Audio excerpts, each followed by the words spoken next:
संत रामपाल जी महाराज एक ऐसे महान संत जिन्होंने अपनी सतभक्ति, तत्व ज्ञान, करुणा और सेवा के बल पर समाज में नई मिसाल कायम की है। संत रामपाल जी महाराज की अगुवाई में उनके सभी सतलोक आश्रमों से समाज कल्याण के अद्भुत कार्यों ने समाज को सुनहरे भविष्य की एक नई उम्मीद दिखाई है। संत रामपाल जी महाराज से नाम दीक्षा लेने के बाद लाखों लोगों की लाइलाज बीमारियां जैसे कैंसर, एड्स आदि ठीक हुई। संत जी के ज्ञान से प्रेरित होकर उनके अनुयायियों ने लाखों यूनिट रक्तदान किया। संत जी ने लाखों बहन बेटियों का दहेज मुक्त विवाह करवाया।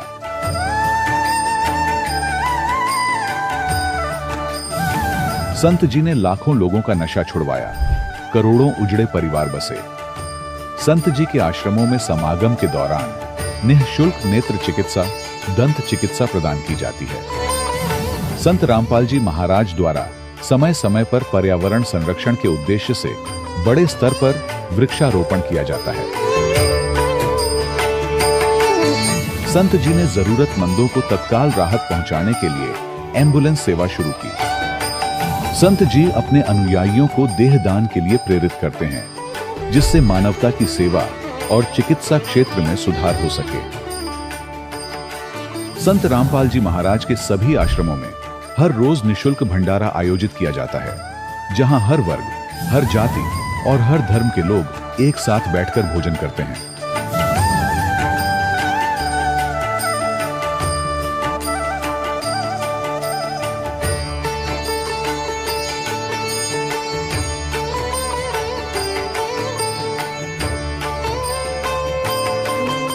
संत रामपाल जी महाराज की अन्नपूर्णा मुहिम ने गरीब और बेसहारा लोगों के जीवन में एक नई ऊर्जा और उम्मीद को जन्म दिया है। घर घर खाद्य सामग्री और जरूरी मदद पहुंचाकर संत रामपाल जी महाराज ने लोगों को दुख और मजबूरी से लड़ने की ताकत प्रदान की है।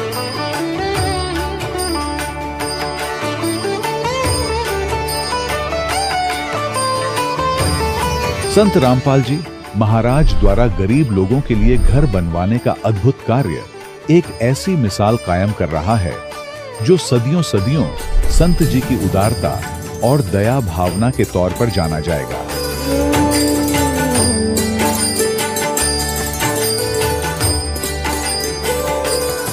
संत रामपाल जी महाराज के आश्रम में हजारों बुजुर्गों को सम्मान और प्यार के साथ जीवन जीने का अवसर मिलता है।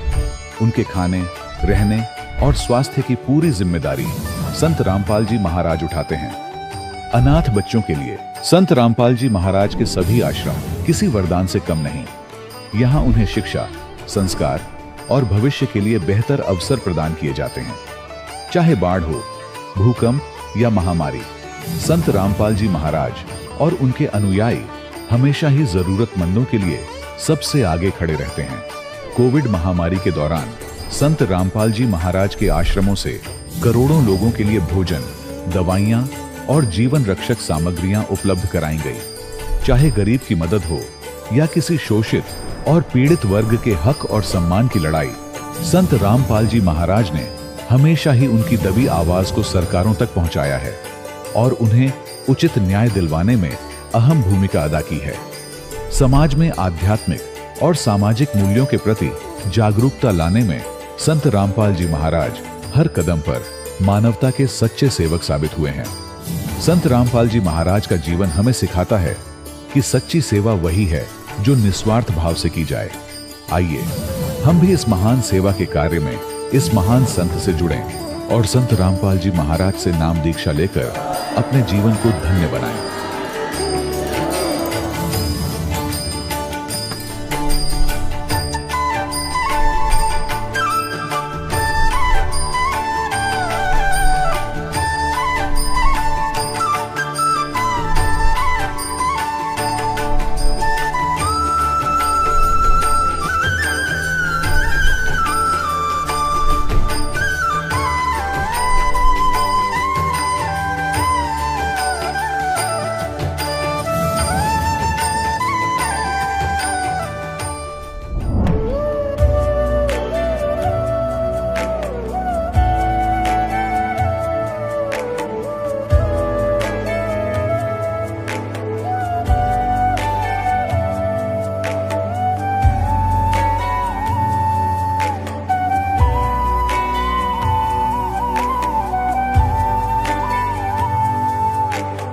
गीता 18 के श्लोक नंबर 62 में भगवान स्वयं कह रहे हैं कि अर्जुन उस परमेश्वर की शरण में जा जिसकी कृपा से परम शांति व शाश्वत स्थान अर्थात सतलोक को प्राप्त होगा। वो परमेश्वर कौन है, कहां है, कैसा है, जानने के लिए कृपया अवश्य सुनिए जगत गुरु तत्वदर्शी संत रामपाल जी महाराज के अमृत वचन। सत साहिब दर्शकों, इंसान अपनी पूरी जिंदगी अपने धर्म में प्रचलित सभी साधनाओं को करता है ताकि उसके घर में सुख शांति आए, बीमारियां दूर हों और जीवन की परेशानियां खत्म हो जाएं।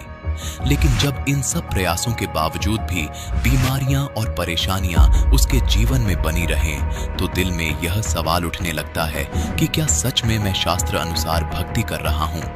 दर्शकों, कुछ ऐसी ही कहानी थी सोनीपत हरियाणा की रहने वाली चित्रा जी की। चित्रा जी पहले देवी पूजा, नवरात्रि व्रत आदि साधनाएं करती थीं, लेकिन इतनी साधनाओं को करते करते भी उनके परिवार में बीमारियां और समस्याएं बनी हुई थीं। लेकिन फिर जब इन्होंने संत रामपाल जी महाराज की शरण ग्रहण की और 2005 में नाम दीक्षा ली, तब इनके जीवन में चमत्कारिक बदलाव होने लगे। दर्शकों, आखिर संत रामपाल जी महाराज ने चित्रा जी को ऐसी कौन सी जड़ी बूटी दे दी जिससे कि इनके जीवन की सभी परेशानियां बिल्कुल समाप्त हो गईं? और क्यों आज करोड़ों लोग संत रामपाल जी महाराज को पूर्ण परमात्मा मान रहे हैं? आखिर इसके पीछे की सच्चाई क्या है? आइए सुनते हैं चित्रा जी की कहानी इन्हीं की जुबानी। जी नमस्कार। सत साहिब सर। जी क्या नाम है आपका? मेरा नाम चित्रा है। कहाँ से आई हैं आप? मैं सोनीपत बहालगढ़ से आई हूँ अभी, पर वैसे हम यूपी के रहने वाले हैं। संत रामपाल जी महाराज जी से नाम दीक्षा कब ली आपने? संत रामपाल जी महाराज से नाम दीक्षा मैंने 2005 में ली थी। संत रामपाल जी महाराज जी से नाम दीक्षा लेने से पहले आप क्या भक्ति साधनाएं करते थे? संत रामपाल जी महाराज की शरण में आने से पहले हम सभी देवी देवताओं की पूजा करते थे। ज़्यादातर हमारे घर में देवी की पूजा होती थी। देवी की पूजा करते करते भी हम बहुत दुखी थे, यानी कि नवरात्रे का व्रत करना, जागरणों में ज़्यादातर ध्यान देना, या फिर नंगे पैरों रहना, एक टाइम भी खाना भी नहीं खाना, अनबोल भी रहना। तो सारे ही क्रिया करते करते भी हम दुखी थे देवी की पूजा करते करते। मेरे मन में ये सवाल उठता था कि मैं इतनी पूजा करते करते भी हम दुखी क्यों हैं? यानी कि इससे ऊपर कोई और शक्ति है कि भी माँ को कहते हैं कि ये माँ होती है, भी दुख हरता होती है माँ, फिर भी हमें इतने कष्ट क्यों आते हैं? मेरे ससुर जी बहुत बीमार थे और वो इतनी भक्ति करते थे शेरा वाली की कि उन्हीं के ऊपर ही हमारा परिवार सारा चलता था।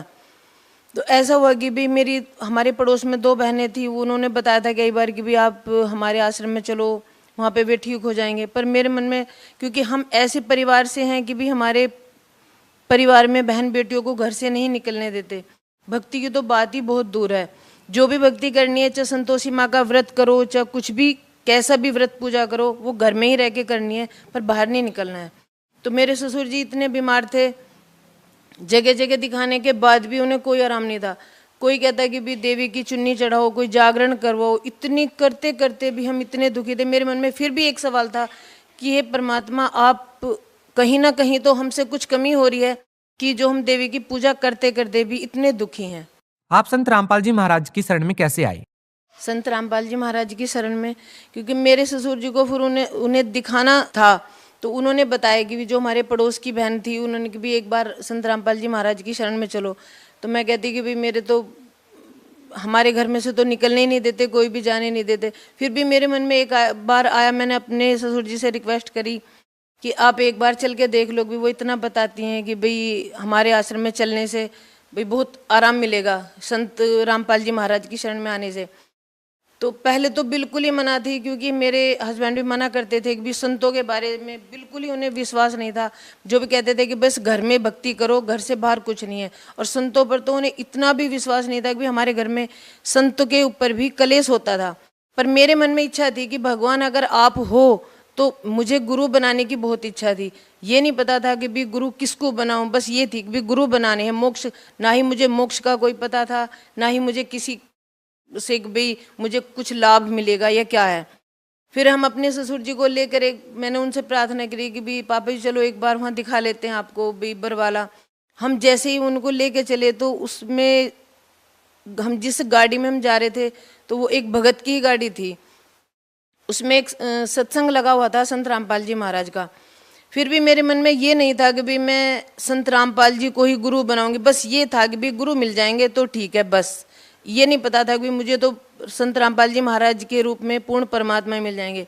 हम रास्ते में जा रहे थे तो उसमें सत्संग लगा हुआ था कि भी जो कोई, ये तो कर्मों का भोग भोगना ही पड़ता है, कि जैसे कि राम ने बाली को छुपकर मारा था तो अगले जन्म में बाली की आत्मा बहेलिया बनी थी और कृष्ण जी राम के अवतार थे, तो उन्होंने भी उसको ऐसी अदला बदला लिया। मेरे मन में एकदम से बात खटकी कि ये तो बात बहुत ही अलग है कि भी परमात्मा तो ये कुछ और कह रहे हैं, मैं किस देवी की पूजा कर रही हूँ, इतनी करते करते भी दुखी। तो हम जैसे ही आश्रम में जा रहे थे तो हम आश्रम में पहुंचे, मेरे हस्बैंड भी साथ थे। उन्होंने कहा कि भाई तू नाम ले लेना बेशक से, पर मुझे नाम लेने के लिए मत कहना, क्योंकि उन्हें किसी भी संत पर कोई विश्वास नहीं था। जैसे ही हम आश्रम में हमने कदम रखे तो सामने ही हमें संत रामपाल जी महाराज खड़े दिखाई दिए। मेरे मन में ये सवाल था, सोचती जा रही थी, आत्मा भी खुश थी कि भी आज तेरा कुछ नया जन्म होने वाला है, कि भी लंबी लंबी दाढ़ी होगी या फिर भी कपड़े भी उन्होंने लाल पहन रखे होंगे। ये कल्पना थी मन में कि भी जैसे कि और संतों के या साधुओं के बारे में होती है। हम जैसे ही आश्रम के अंदर गए तो हमें सामने ही संत रामपाल जी महाराज दिखाई दिए। मेरी आत्मा एकदम से उस संत के उसमें ऐसी चिपकी कि जैसे परमात्मा कहते भी अपनी आत्मा को एकदम से चुंबक की तरह लग जाती है।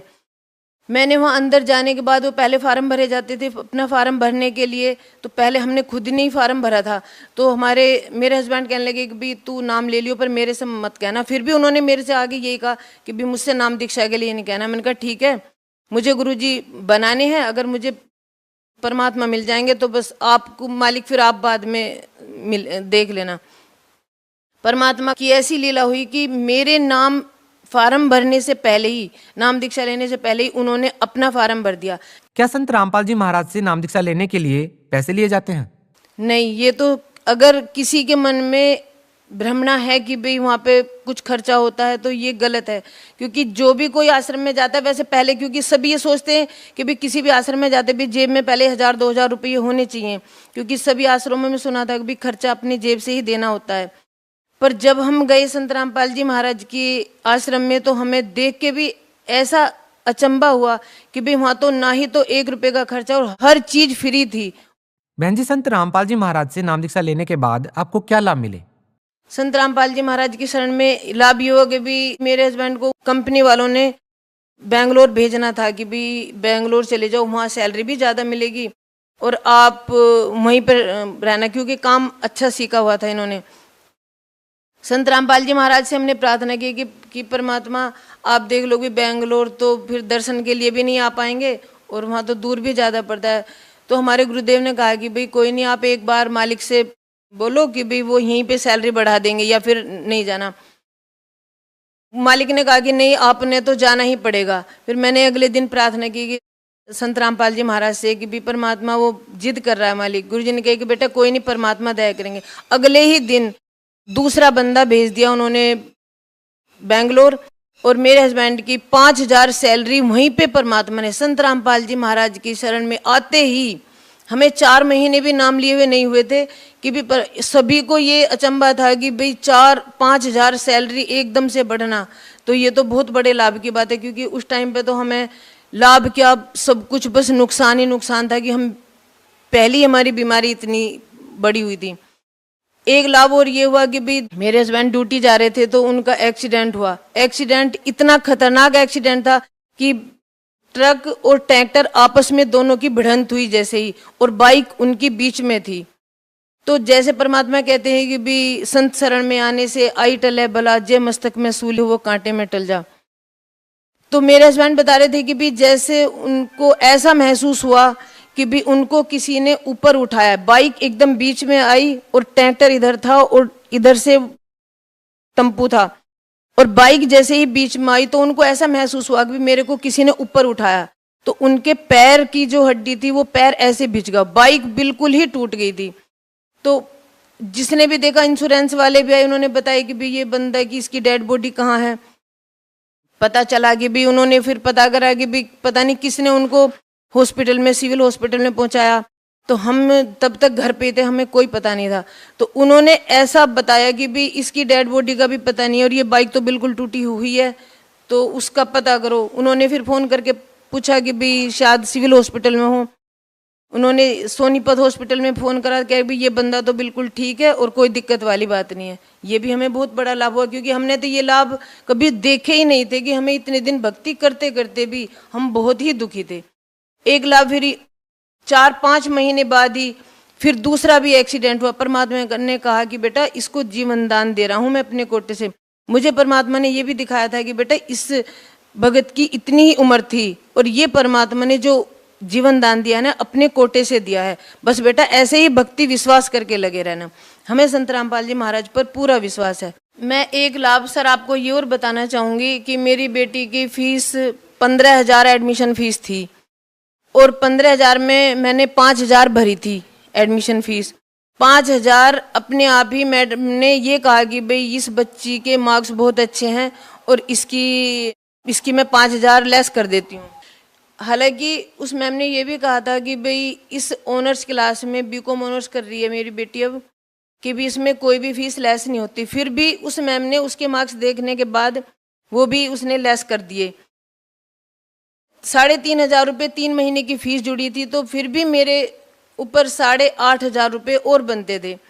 अब मैंने अभी 4-5 दिन पहले उसकी फ़ीस भरनी थी। कॉलेज से फ़ोन आया कि भाई शिवानी की फ़ीस जो बकाया बची हुई है वो सारी फ़ीस जमा करवा दो। मैंने परमात्मा से, संत रामपाल जी महाराज से प्रार्थना करी कि भाई परमात्मा आप ही करने वाले हो, क्योंकि यहाँ मेरे हस्बैंड भी नहीं है, वो भी सेवा में आपके साथ हैं। परमात्मा जो भी आप करोगे मुझे वही स्वीकार है। तो परमात्मा ने ऐसे करा कि मैंने अपनी बेटी को 8,500 रुपये फीस करके दी और मालिक की ऐसी दया हुई कि मैम ने कहा, उसकी मैडम ने कहा कि भी बेटे आपकी फीस सिर्फ 3,330 बनती है। मेरी बेटी ने कहा कि नहीं मैम एक बार और फिर से चेक करो कि भी मेरी फीस तो 8,500 थी। मैम ने कहा कि नहीं बेटे आपकी फीस 3,330 रुपये है। मेरी बेटी को और भी ज्यादा हमें ये विश्वास हुआ, इतनी भी हमें कोई भी दिक्कत नहीं, हमारा पग पग पर इतना साथ दे रहे हैं संत रामपाल जी महाराज। बहन जी, कुछ लोगों का कहना है कि संत रामपाल जी महाराज अन्य धर्मगुरुओं की निंदा करते हैं, क्या कहना चाहेंगे इस बारे में आप? नहीं, संत रामपाल जी महाराज तो कोई ऐसी निंदा का काम नहीं करते। वो तो सिर्फ प्रमाण, वो तो वेदों को खोल के बताते हैं कि भाई ये वेद, वो अपने पास से भी कुछ नहीं बताते। हमारे संत रामपाल जी महाराज कहते हैं कि भाई आप खुद देखो, क्योंकि आज का हर समाज पढ़ा लिखा समाज है, सभी एजुकेटेड हैं, तो सभी ये सोच सकते हैं कि भाई हमारे संत रामपाल जी महाराज किसी की अगर निंदा करते तो निंदा की तो बात ही बहुत दूर है। संत रामपाल जी महाराज जी किसी की निंदा कर ही नहीं सकते। वे तो खोल के बताते हैं कि भाई तुम खुद जांच करो। वे किसी पर दबाव भी नहीं देते कि भाई आप मेरे ही ज्ञान को समझो। वो कहते हैं कि भाई ये वेदों में लिखा हुआ है, आप खुद समझदार हो, आप खुद इसको पहचानो कि भी ये, क्योंकि सरकार ने भी ये काम करा था, एक बताई थी कि भी वो 500 के नोट नकली के चले हुए थे। तो अगर सरकार ने असली और नकली की पहचान करवाई तो ये तो कोई निंदा का काम नहीं हुआ, क्योंकि ऐसे ही संत रामपाल जी महाराज भी वही काम आज पुण्य का काम कर रहे हैं कि सिर्फ ये बताने के लिए भी जो हम अब भक्ति कर रहे, पहले हम भक्ति कर रहे थे वो भक्ति हमारी बिल्कुल ही व्यर्थ थी। हमें करते करते भी हम दुखी थे। आज हमें ऐसा महसूस होता है कि जो संत रामपाल जी महाराज बताते हैं वेदों के अनुसार, उस भक्ति को करने से हमें लाभ हैं। तो फिर ऐसी भक्ति तो हम बार बार करेंगे, चाहे कोई भी समाज वाला कुछ भी कहे। जी बहुत बहुत धन्यवाद आपका। सत्य। दर्शकों, अभी आपने सुने संत रामपाल जी महाराज से दीक्षा प्राप्त करके सुखी हुए भक्त के अनुभव। अब देखिए जगत गुरु तत्वदर्शी संत रामपाल जी महाराज के मंगल प्रवचन। परमाक्षर ब्रह्म वो असंग ब्रह्मांड का ओवरऑल कंट्रोलर है। अब देखिएगा, श्रीमद् भगवद गीता जयदयाल गोविंद का इसके अनुवादक हैं, गीता प्रेस गोरखपुर से प्रकाशित है। अध्याय नंबर 15 पंचदश अध्याय। यहां से देखिए, संस्कृत अच्छी तरह समझ में आएगी। दिवौ इमौ पुरुषौ लोके, इस लोक में 2 पुरुष हैं, दो परमात्मा है, एक सरपुरुष एक अक्षर पुरुष। इस पुरुष को हम यहां दोनों जगह लगा देंगे, सरपुरुष और अक्षर पुरुष। और इसी प्रकार नासवान, सर का अर्थ होता नासवान, अक्षर होता विनाशी। सर्वाणी भूतानि कटुष्ट अक्षर उच्यते। इसका अर्थ यह बनता है कि इस लोक में, मिट्टी वाले पृथ्वी वाले लोक में जो नासवान स्थिति के लोक हैं, अक्षर पुरुष और सर पुरुष के, इसमें दो पुरुष हैं इस लोक में, सर पुरुष और अक्षर पुरुष। और इसी प्रकार इनके अंतर्गत जितने भी प्राणी हैं, भूतानि माने प्राणी, वो तो नासवान है, और जीवात्मा किसे की ना मरती, अंडरस्टूड, गधे की भी ना मरती। यहां अनुवाद किया इन्होंने, देखिएगा। इस संसार में सर माने नासवान और अक्षर माने अविनाशी भी दो प्रकार के पुरुष माने परमात्मा कहे हैं, दो परमात्मा पुरुष कहे। और संपूर्ण प्राणियों के शरीर तो नासवान है और जीवात्मा को अविनाशी कहा जाता। फिर यहां कहा कि उत्तम पुरुष है तू अन्य, उत्तम पुरुष है तू अन्य परमात्मा इति उदाहरते। उत्तम पुरुष तो इन दोनों से अन्य है, सर पुरुष से और अक्षर पुरुष से। उत्तम पुरुष है तू अन्य परमात्मा इति उदाहरते। ये लोग तरम जो तीनों लोकों में प्रवेश करके अविश्य विवर्ती अवैश्वर है, जो तीनों लोकों में प्रवेश करके सबका धारण पोषण करता है, वो है अविनाशी परमात्मा वास्तव में। गीता अध्याय नंबर 8 के श्लोक नंबर 1 में अर्जुन ने पूछा, ये देखिएगा, ये प्रथम मंत्र है 8 में अध्याय का। अर्जुन ने पूछा, किम तत्परम किम अध्यात्म किम कर्म पुरुषोत्तम अधिभूतम च किम प्रोक्तम अधिदेवम किम उच्यते। हे पुरुषोत्तम, वह तत्ब्रह्म क्या है, तत्ब्रह्म क्या है, वह ब्रह्म क्या है। 7वें अध्याय के 29वें श्लोक में, जरा मरण मोक्षाय माम आश्रित ये तंति ये ते ब्रह्म तत्विदु, ते ब्रह्म तत्विदु कृष्णम अध्यात्मम कर्म च अखिलम। गीता ज्ञानदाता कहता है 4थे अध्याय के 32 और 34 श्लोक में कि अर्जुन, जो परमात्मा स्वयं आकर ज्ञान देता है वो तत्व ज्ञान है। उस तत्व ज्ञान को तू तत्वदर्शी संतों के पास जाकर समझ ले, वो तुझे ज्ञान बतावेंगे। तू नम्रता पूर्वक दंडवत प्रणाम करके पूछिए।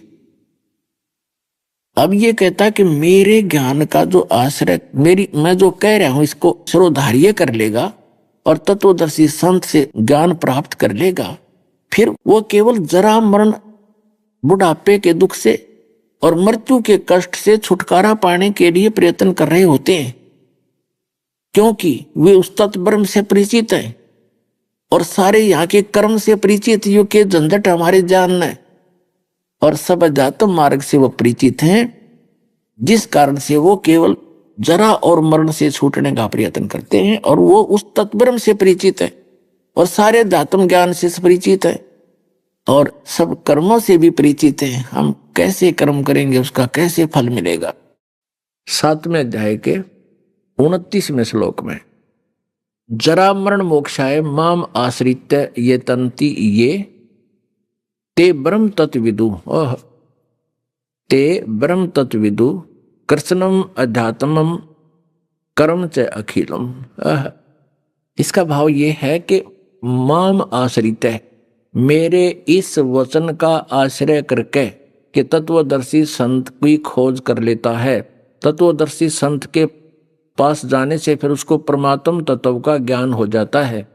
उसके बाद कहते वो जरा मरण मोक्षाय, जो जरा माने बुढ़ापा वृद्धावस्था, मरण माने मोक्ष, जरा यानी बुढ़ापे और मृत्यु के कष्ट से छूटने के लिए जो प्रयत्न करते हैं वे ब्रह्म तत्विदु, तत्ब्रह्म को जानते हैं। कृष्णम अध्यात्म कर्म च अखिलम। 8वां अध्याय शुरू हो जाता है, यहाँ 7वां समाप्त हो जाता 30 श्लोक में। इस 8वें अध्याय के प्रथम मंत्र में अर्जुन ने पूछा कि किम तत्ब्रह्म, फिर वो क्या है वो तत्ब्रह्म।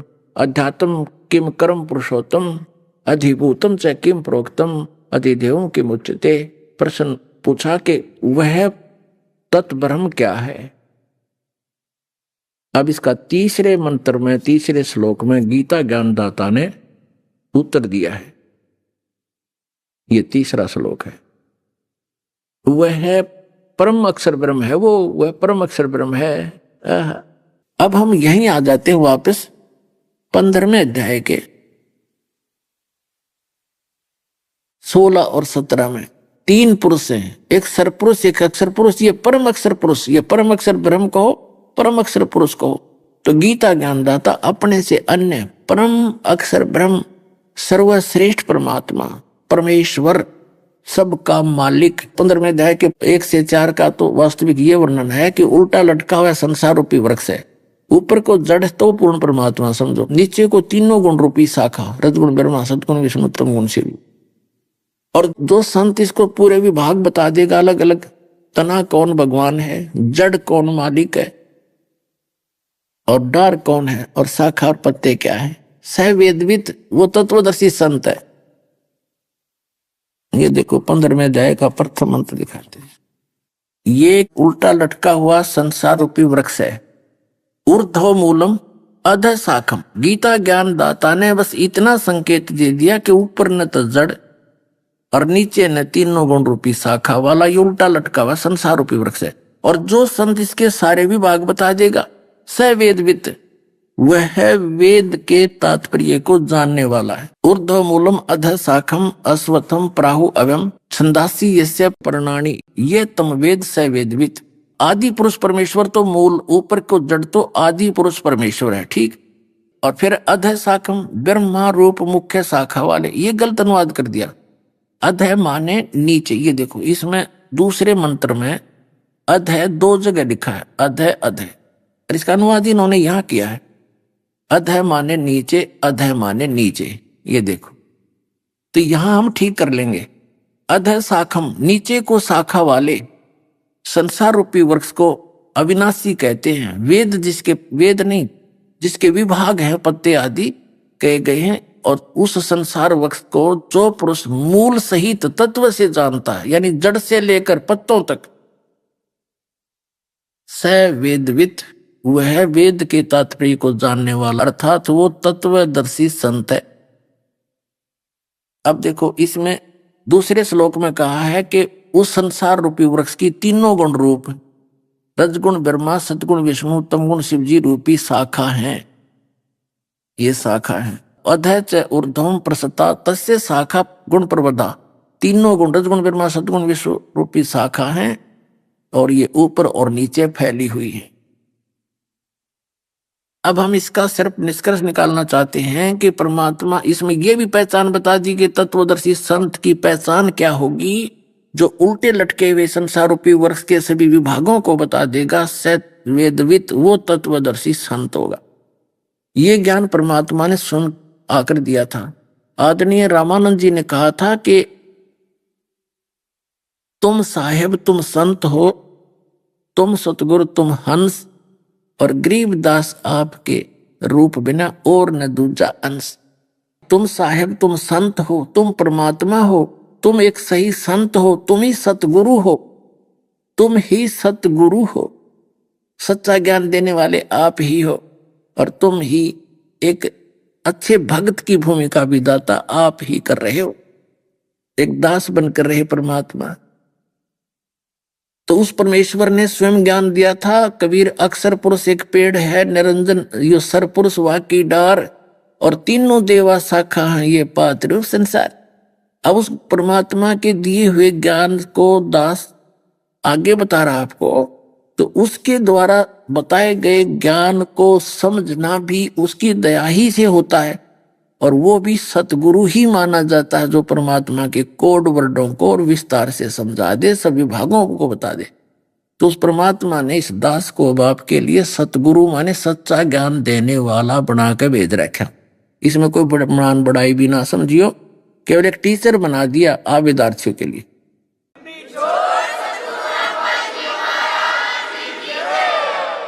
कबीर अक्षर पुरुष एक पेड़ है, निरंजन यानी क्षर पुरुष को निरंजन भी कहते हैं, उसकी डार और तीनों देवा रजगुण ब्रह्मा सतगुण विष्णु तमगुण शिव शाखा है, ये पात रूप संसार। इस परमेश्वर ने पहले ही बताया था। ये पूर्ण परमात्मा जो है ये प्रोक्ष है, ये परम अक्षर ब्रह्म, ये जड़ है, ऊपर को जड़ वाला, नीचे को तीनों गुण रूपी शाखा वाला। ओह, ये उल्टा लटका हुआ संसार रूपी वृक्ष है। और जो संत इसके सभी विभागों सहित बता देगा, जड़ क्या है, तना क्या है, डार क्या, शाखा क्या है, सवेदवित, गीता जी अध्याय नंबर 15 के श्लोक नंबर 1 से 4 का इसका सारांश सुना रही है। तो अब जो दास आपको बताना चाह रहा है कि श्रीमद् भगवत गीता अध्याय नंबर 15 के श्लोक नंबर 16 और 17 में 3 पुरुष है, एक सरपुरुष, एक अक्षर पुरुष और परम अक्षर पुरुष। गीता अध्याय नंबर 15 के श्लोक नंबर 17 में कहा कि उत्तम पुरुष है तू अन्य।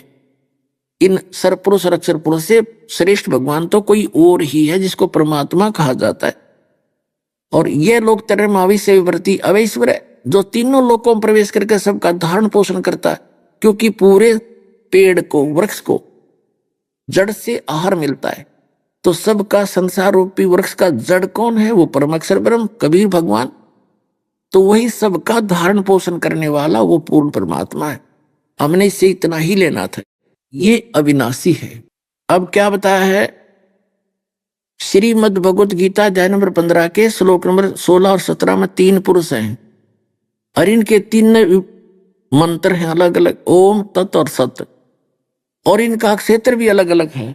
ये देखिएगा, ये एक ब्रह्मांड का लघु चित्र है। इसमें क्या व्यवस्था है देखिएगा। ये नीचे के 7 लोक हैं और ये पृथ्वी लोक है। ये शिव जी का लोक, ये ब्रह्मा जी का लोक, ये विष्णु जी का अपनी राजधानियां है।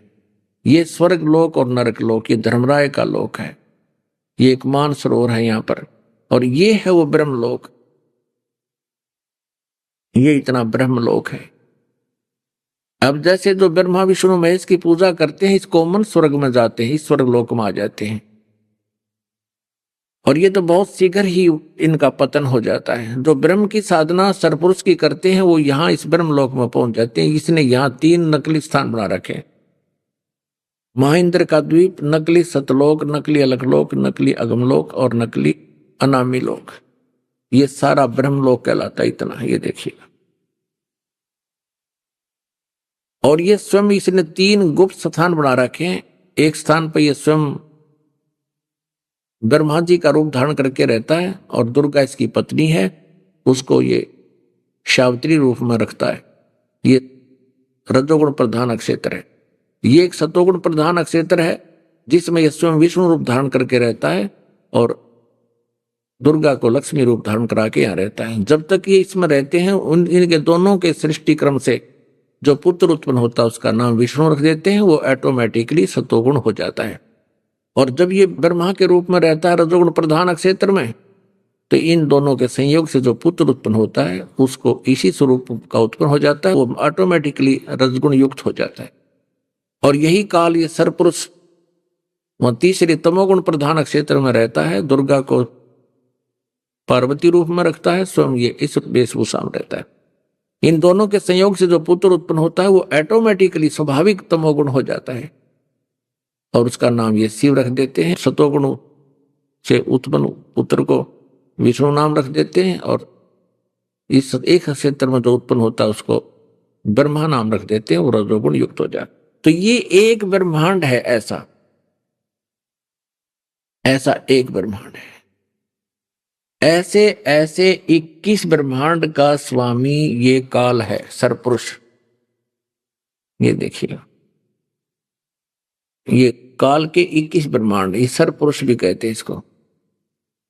अब जो आपने एक ब्रह्मांड ये देखा था पूरा, ये समझो अब ये एक गेंद सी होगी, गेंद। तो इसने 5 ब्रह्मांडों का एक ग्रुप बना रखे। ऐसे 4 महाब्रह्मांड बना रखे। इसमें 20 ब्रह्मांडों को रोका हुआ है और ये 21वां इसने अलग से अपनी एक राजधानी बना रखी। इस प्रकार ये 21 ब्रह्मांड का स्वामी है। और ब्रह्मा विष्णु महेश जी तो केवल इन 3 लोकों में, इस पाताल लोक पर, इस पृथ्वी लोक पर और इस स्वर्ग लोक पर एक एक विभाग के स्वामी हैं। रजगुण विभाग के ब्रह्मा जी, सतगुण विभाग के विष्णु जी और तमगुण विभाग के शिव जी। ये केवल एक ब्रह्मांड में इन 3 लोकों पे एक एक विभाग के अधिपति हैं बस। और ऐसे 21 ब्रह्मांड है इस काल के। अब ब्रह्मा विष्णु महेश की स्थिति से आप परिचित हो जाओगे। ये पूरी सतिथि आप इससे समझेंगे तीनों भगवानों की। ये देखिएगा, सरपुरुष, अक्षर पुरुष और परम अक्षर पुरुष, ये 21 ब्रह्मांड हैं जो अभी आपने देखे थे। अब ये इस अतिथि में आ गए। ये तो सरपुरुष यानी काल ब्रह्म के हैं 21 ब्रह्मांड, और ये 7 शंख ब्रह्मांड हैं, 7 शंख ब्रह्मांड ये अक्षर पुरुष के, या परब्रह्म कहो चाहे अक्षर पुरुष को, ये वाले ये अलग से दिखाई देती है। और ये पूरे असंख्य ब्रह्मांड का कुल मालिक, इन पे भी उन सब पे जो मालिक है वो परम अक्षर ब्रह्म कबीर देव है। ये परम अक्षर ब्रह्म है, ये सब का स्वामी, ये परम अक्षर ब्रह्म है। ये पूरा पूरा देखें। अब ये 3 भगवान समझ पाओगे, सरपुरुष, अक्षर पुरुष, ये इतनी सीमा अक्षर पुरुष की, ये सरपुरुष की, और ये परम अक्षर पुरुष यानी पूर्ण प्रमाण। अब क्या बता रहा था दास के हमारे सदग्रंथों में कोड वर्ड हैं। इन कोड वर्डों के ये बच्चों के समझ में नहीं आए। ये ऋषि में ऋषियाचार्य, शंकराचार्य, इसमें माथा मार के थक गए, इन कख पता नहीं चला। अब इसमें गीता अध्याय नंबर 8 के श्लोक नंबर 17 में ब्रह्मण्य का अर्थ होता है, जहां 17वें अध्याय के 23वें श्लोक में ब्रह्मण्य अर्थ है, वहां बनता है बड़ा भगवान, क्योंकि वहां आयु का कोई लिंक नहीं है। यहाँ आयु की सीमा बताई गई है, तो ये ब्रह्मण्य का अर्थ है पर ब्रह्म, नेक्स्ट ब्रह्म। ये अक्षर पुरुष की तरफ संकेत है। ये देखिएगा अध्याय नंबर 8 और श्लोक नंबर 17, इसमें संस्कार देखो, सहस्र युग पर्यंत, इसमें सहस्र चतुर्युग नहीं लिखा, सहस्र युग पर्यंतम, अह माने दिन, यत मान जो ब्रह्मण्य माने अक्षर पुरुष। यहाँ ब्रह्मण्य का अर्थ इस अक्षर पुरुष यानी परब्रह्म की तरफ संकेत, क्योंकि यहाँ आयु से संबंधित है, इसकी आयु है, इसलिए इसको परम अक्षर ब्रह्म यहां नहीं कहा जा सकता। वैसे ब्रह्मण्य का अर्थ बड़ा भगवान, ब्रह्मण्य माने ब्रह्म से जो बड़ा है, ये परब्रह्म भी इससे बड़ा है, और परम अक्षर ब्रह्म वो परमात्मा पूर्ण ब्रह्म वो भी इससे बड़ा है। सहस्र योग पर्यंतम अह यत ब्रह्मण्य विदु, रात्रि युग सहस्रांतम, इसमें चतुर्युग नहीं है। ते अहोर्विद अहोरात्र विद जना, इसका अर्थ है, इन्होंने अनुवाद गलत किया है। इन्होंने यहां लिख दिया ब्रह्मा का जो एक दिन है उसको 1000 चतुर्युग की अवधि वाला, जबकि मूल संस्कृत में चतुर्युग नहीं है, ओनली युग है, नोट चतुर्युग। इन्होंने अनुवाद अपने अज्ञान से यहां पर घुसोड़ दिया, चतुर्युग नहीं, 1000 युग की अवधि है। ये अक्षर पुरुष की जानकारी है यहां पर ब्रह्म से आगे। और इतनी ही रात्रि भी 1000 चतुर्युग नहीं है, ओनली युग सहस्रांतम, सहस्र माने 1000 युग के अंत वाला, अवधि वाला, 1000 युग की अवधि वाली रात्रि है। और जो व्यक्ति तत्व से जानता है वह योगी जन अहोरात्रविद, वो इसके सही भेद को जानता है, इस दिन रात को सही बता सकता है, जो तत्वदर्शी संत होगा। अब ये स्पष्ट हो गया कि इन्होंने अनुवाद में बहुत गड़बड़ी कर रखी है अपनी अज्ञानता के कारण। यह चतुर्युग नहीं आना चाहिए। दास इतना ही समझाना चाहता था। अब जिस परमात्मा ने, कबीर परमेश्वर ने, उस पूर्ण परमात्मा ने यथार्थ ज्ञान दिया, उस तत्व ज्ञान के अंदर है कि जैसे एक ब्रह्म की जब मृत्यु होगी काल की, सरपुरुष की, और 70,000 बार जब त्रिलोक की शिव मर जाएंगे तब उसकी मृत्यु होगी, तो वो एक युग होगा, एक युग किसका, अक्षर पुरुष का। और ऐसे बने हुए 1000 युग का दिन होगा उसका, और इतनी रात्रि होगी, ओनली युग, नोट चतुर्युग, 1000 युग का। और ऐसे ही 30 दिन रात का 1 महीना होगा उसका, और 12 महीने का 1 वर्ष होगा, और उसकी फिर इस प्रकार बनी हुई 100 वर्ष की आयु होगी, और तब उस अक्षर पुरुष की मृत्यु होगी। ओ तेरा गजब हो। अब सूक्ष्म वेद में परमात्मा ने बताया है, एती उम्र बुलंद मरेगा अंतरे, क्योंकि सतगुरु लगे न कान न बैठे वो संतरे। इतनी लंबी उम्र भी होगी तो भी अंत में मृत्यु होगी, क्योंकि तुम्हें वो तत्वदर्शी संत नहीं मिले जो श्रीमद् भगवद गीता अध्याय नंबर 4 के श्लोक नंबर 34 में जिसके बारे में कहा है। अब दास आपको समझाना चाहता है कि वो परम अक्षर ब्रह्म वो है वास्तव में अविनाशी, उसकी कभी मृत्यु नहीं होती। अब क्या बताते हैं, मन तू चल रे सुख के सागर जहां शब्द सिंधुरत नागर, और कहते हैं कि कोटि जन्म तू राजा की न मिटी न मन की आशा, और भिक्षुकों के दर दर घूमया मिला न निर्गुण रासा। फिर बताया कि इंद्र कुबेर ईश की पदवी ब्रह्मा अरुण धर्मराया, विष्णुनाथ के पुर को जाकर तू फिर भी वापस आया। क्या बताया है कि तत्व ज्ञान के अंदर गरीबदास साहब जी बता रहे हैं, मन तू चल रहे सुख के सागर जो शब्द सिंधुरत नागर, कोटि जन्म तन भरमत हो गए और कुछ नहीं हाथ लग्या रे, कुकर सुकर कुत्ता गधा सुअर खर, और बना कौआ हंस बुगारे, बुगले तक इन योनियों में तू बहुत बार घूमिया। फिर कहते हैं कोटि जन्म तू राजा की न, और मिटी न मन की आशा, भिक्षुक होके दर दर घूम लिया, ये मिला नहीं निर्गुण रासा।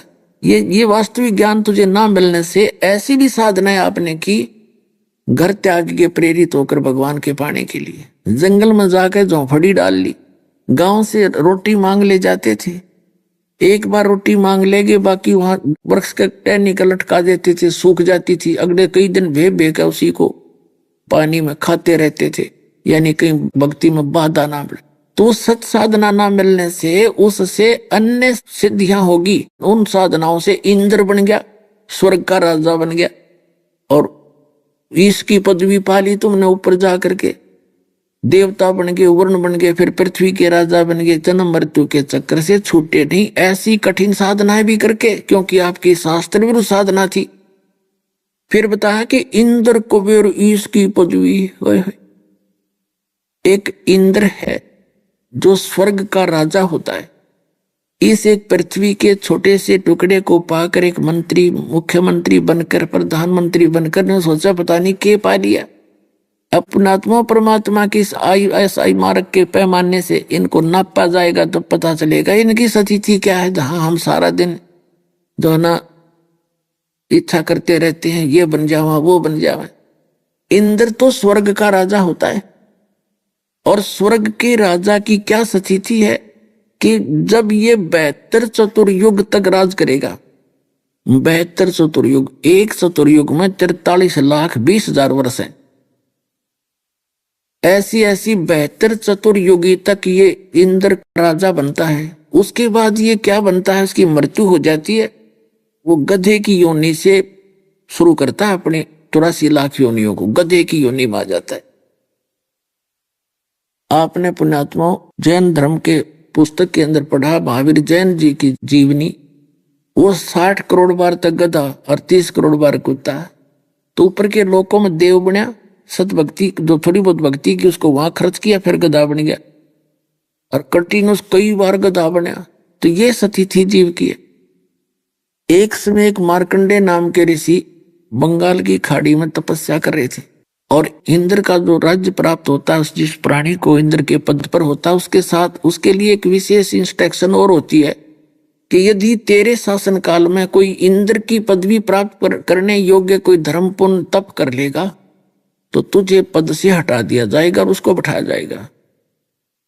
तो उसको ये चिंता बनी रहती है कि मेरे शासन काल में कोई ऐसी साधना भी ना कर ले। जैसे एक बार विश्वामित्र ने साधना शुरू की थी और उसने अपनी उर्वशी भेज दी, एक मेनका नाम की। इंद्र के लोग तो आई, विश्वामित्र का बकल तार के चली गई, उसके साथ रण लागी, ब्याह कर लिया। 6 महीने की छोरी होती छोड़ के बाजी, संभाल ऋषि जी कर दिया तेरा काम। तो इंद्र को ये चिंता बनी रहती है कि कोई ऐसा तप ना कर ले तेरे राज को प्राप्त कर ले। इसी प्रकार उसने मार्कंडे ऋषि के पास एक उर्वशी भेजी, ऐसा सुंदर माहौल बना दिया आसपास का अपनी सिद्धि से, जैसे बसंत ऋतु होती है। वहां नाचने गाने लगी। मार्कंडे ऋषि की आधी पलकें खुली, आधी बंद, पहले तो उसने खूब डांस किए, सारे सिद्धि से सब साज बाज बजा दिए। मार्कंडेय ऋषि ने कोई गतिविधि नहीं की। अंत में वो निवस्त्र होगी। तब मार्कंडेय ऋषि ने कहा, बेटी है बहन, हे माई, तू यहाँ क्या करने आई जंगल के अंदर, तेरा यहाँ आना ठीक नहीं। तो वो शर्मिंदा होकर के कपड़े पहनकर कहने लगी, हे मार्कंडेय गोसाई, पता नहीं तेरी समाधि कहाँ है। इस बनखंड के जितने भी तपस्वी थे उन्होंने तो मुझे देखते ही उनका दीन खत्म हो गया, और जाने कहाँ आपकी समाधि कहाँ थी। तब मार्कंडेय ऋषि ने कहा कि जहां मेरी समाधि थी मैं ब्रह्मलोक में गया हुआ था, और वहां तेरे जैसी तो वहां नाचने वालियों की, वहां डांस करने वाली औरतों की तेरे जैसी तो नौकरानी है, मैं तुझे क्या देखूं। अपन आत्मा, इस तत्व ज्ञान से आपको पता चलेगा आज हम कहां बैठे थे, हम ये के कथा सुनाया करते थे। अब यहां ये है जिसने ब्रह्म तक का ज्ञान हो गया, वो ने सोचा नीचे के साधना गलत से कि और ब्रह्म, आज तक ये ब्रह्म तो ऊपर किसी ने जाना नहीं, ऋषि में ऋषियों ने भी, और ब्रह्म के पुजारी भी आखिर में घुमा फिरा के फिर इन ब्रह्मा विष्णु महेश पर आकर रुक जाते हैं, क्योंकि ये काल एक धोखा करता है। जब समाधिस्थ होकर ये ध्यान लगाते हैं परमात्मा पाने के लिए, तो ये किसी को विष्णु रूप में दर्शन देता, किसी को शिव रूप में, किसी को ब्रह्मा जी के रूप में। तो साधक ये समझ बैठता है कि ये ब्रह्मा विष्णु महेश ये होंगे जो देवता हैं, और उसने प्रतिज्ञा कर रखी है साथ में जाके 24 और 25 मंत्र में गीता जी में स्पष्ट किया है कि मैं कभी किसी के समक्ष नहीं आता, मैं अपनी योग माया से छुपा रहता हूं। ये मूर्ख जन समुदाय मुझे कृष्ण मान रहे होंगे, मुझे व्यक्ति मानते हैं, मैं कृष्ण नहीं हूं। इसने कसम खा रखी है, प्रतिज्ञा कर रखी है, मैं कभी अपने ओरिजिनल रूप में किसी को दर्शन नहीं दूंगा। तो कहने का भाव ये है कि मार्कंडेय ऋषि का ये भ्रम था कि ब्रह्मलोक में गए हुए प्राणी सबसे उत्तम सिद्धि है और वहां सबसे ज्यादा सुख है। अब जैसे एक तो बरवाड़ा में कोई रेस्टोरेंट हो, एक दूसरा हिसार में, तीसरा दिल्ली में 5 स्टार हो, तो जिसा 5 स्टार होगा उसकी कीमत भी ज्यादा होगी, जब बकवाद गणी होंगी तो वहां खर्चा भी गना होगा। तो ये ज्यादा साधक अपनी साधना करने वाले, वो क्या कह रहा था कि मेरी समाधि, पुण्यात्मा ये डले डो 2.5 घंटे सुबह, 2.5 घंटे शाम, ये राधा स्वामी आले रिया, और 2.5 घंटे हम ये कला तोड़ेंगे। समाधि कैसे लगती है, जैसे ये शरीर है, इसमें पूरे ब्रह्मांड की इसके अंदर दृश्य हैं। एक पिंड कहो, अंड कहो, एक ब्रह्मांड कहो, ये पिंड है, ये ब्रह्मांड, इसको अंड भी कहते हैं, इसकी एक अंडे जैसी शेप है। तो इस शरीर के अंदर चैनल लगे हुए, इन चैनलों में जिसका कोई पूर्व जन्म के संस्कार से ऑन हो गया, तो वो उसके अंदर जो भी क्रिया हो रही है वो यहां बैठा देख सकता है। तो ऐसे मार्कंडेय ऋषि का सहस्रार कमल खुल गया था, और जब वहां प्राणी पहुंचता है तो वो चमक तो अलग है, सहस्रार कमल का तो अलग है, उसके साइड से एक रास्ता है, उसमें फिर ब्रह्मलोक के अंदर प्रवेश कर जाता है ये प्राणी की सुर। तो यहां से उसकी समाधि देख रहा था, समाधि में यहां बैठा और अपनी ऊपर की जो समाधि चली जाती है, आत्मा चली जाती है, तो एक सहज समाधि होती है जिसमें यहाँ का भी ज्ञान रहता है और वहां का भी ध्यान रखता है। तो ऐसे समाधिस्थ था वो। देखो आप 3 घंटे पिक्चर देखने जाते थे, अब तो नहीं जाएंगे हम, तो वो 3 घंटे का ऐसा नहीं पता लगता, जैसे 3 मिनट होगी, छुट्टी होती है दिखा करती। तो ऐसे ही ये जो साधना करते हैं, ये अंदर फिल्म देखते हैं ना, यू मन 1 मिनट ना टिकने दे ना, जब वह उठा दे, तो इसको यहाँ के बाहर की बजाय अंदर और ज्यादा आनंदित वस्तुएं नजर आने लगती हैं, तब ये टिकता है, उधर ही धक्के खाता रहता ऊपर, उधर से उसका तप बन जाता है। ओम नाम के जाप से ब्रह्मलोक के योग्य उसकी भक्ति अगर बनेगी तब ब्रह्मलोक जाएगा, नहीं तो उस तप से जो बैठा बैठा देख रहा था ड्रामे, उससे वो पृथ्वी पर राजा बन जाता है, या इंद्र की पदवी प्राप्त कर सकता है, स्वर्ग का राजा बन जाता और फिर गधा बन जाता है। तो मार्कंडेय ऋषि को ये था कि मैं जो साधना कर रहा हूं ये अन्य से उत्तम है, क्योंकि ब्रह्मलोक के अंदर भी ऐसे ही एक महाइंद्र है, और वहां भी ऐसे स्वर्ग, बहुत बढ़िया स्वर्ग रेस्टोरेंट है। इस यहाँ के कॉमन जो इंद्र वाले, यहाँ के इंद्र वाले लोग से वो ज्यादा सुंदर है, ज्यादा सुविधाएं हैं। जैसे आपको उदाहरण दिया, दिल्ली का रेस्टोरेंट हो कोई या बम्बई का हो।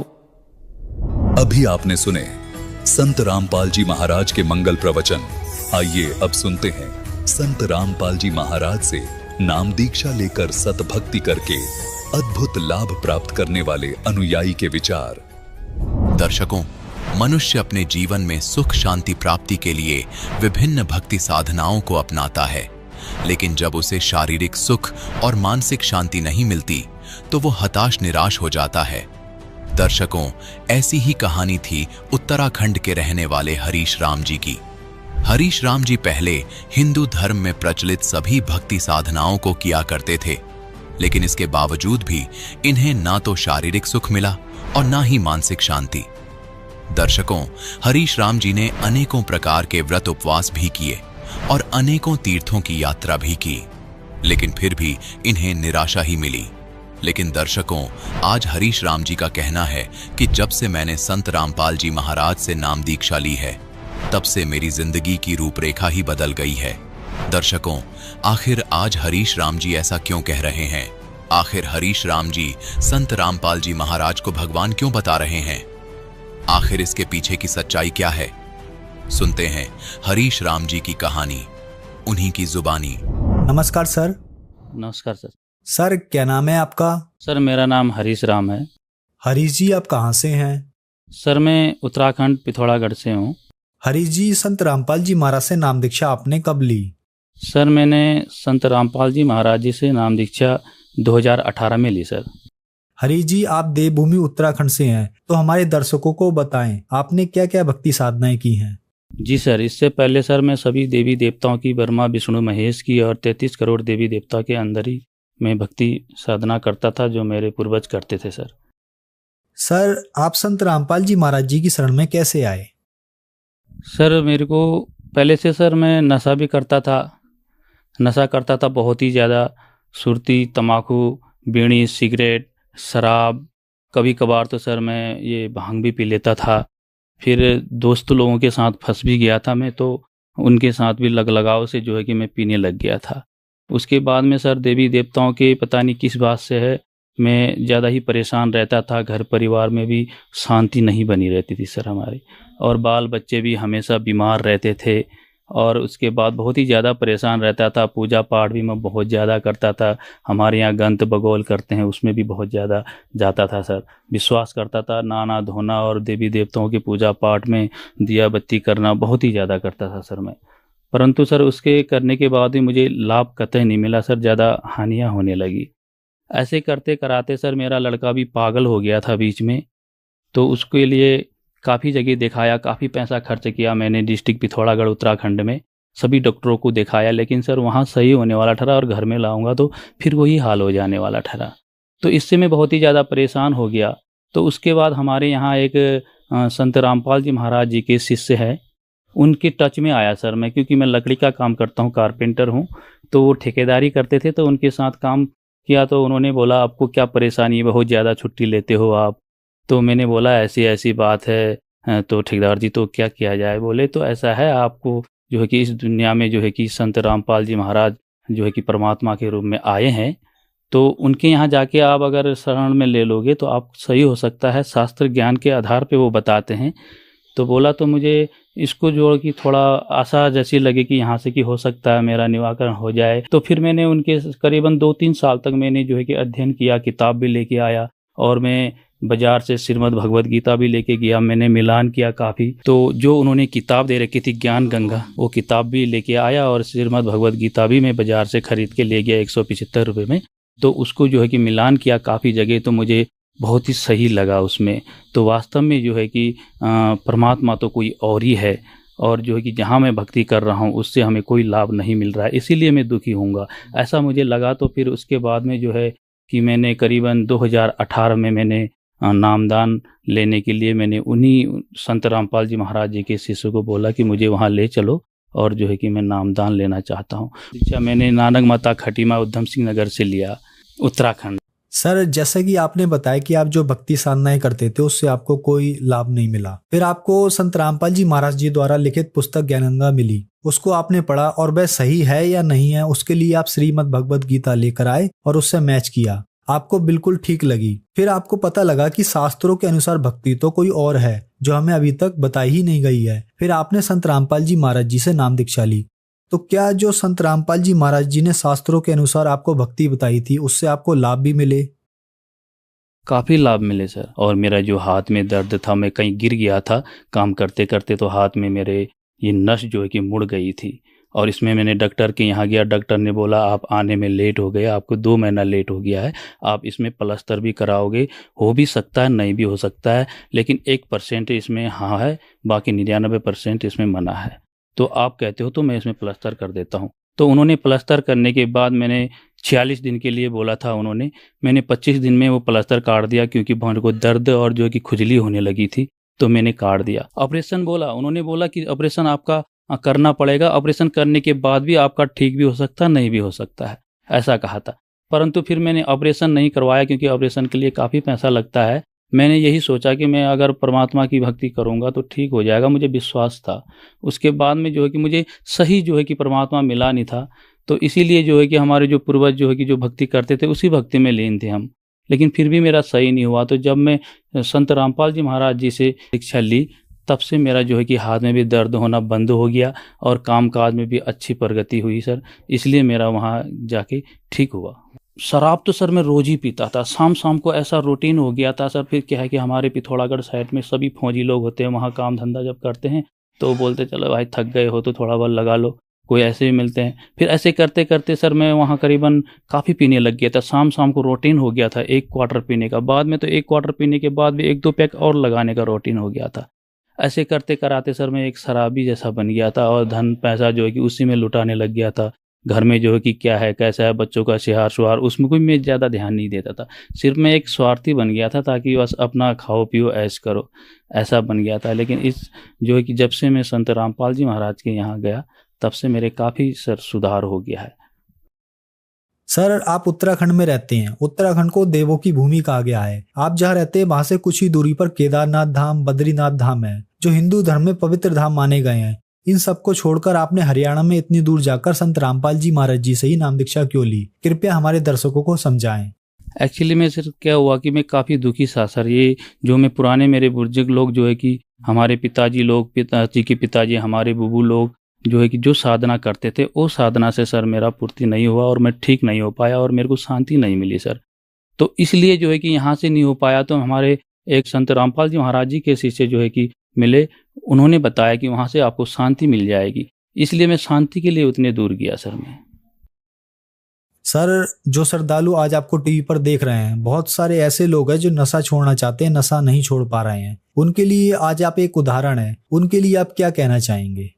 सर मैं उनसे यही प्रार्थना करना चाहूँगा कि हमारे जो वेद है, पुराण है, और जो है कि हमारे 4 वेद है, श्रीमद् भगवद गीता है, शास्त्र के अनुसार अगर हम भक्ति करेंगे तो सभी चीज़ जो है कि हमारे छूट जाएंगे। संत रामपाल जी महाराज जी के मंत्र में इतने शक्ति है कि उनके मंत्र करने से और भक्ति व साधना करने से नशा मुक्त हो जाता है सर। सर संत रामपाल जी महाराज से नाम दीक्षा कैसे ली जा सकती है? सर उनसे संत रामपाल जी महाराज जी से नाम दीक्षा लेने के लिए उनका काफ़ी चैनलों में जो है कि उनके सत्संग आते हैं, तो नीचे जो है कि पीली पट्टी चली रहती है, उसमें उनका नाम नंबर होता है, मोबाइल नंबर, वहाँ फ़ोन करके आपका नज़दीकी का जो है कि नामदान सेंटर का जो है नंबर मिल जाता है, वहाँ से आप नाम दीक्षा ले सकते हो। धन्यवाद सर। सत्संग।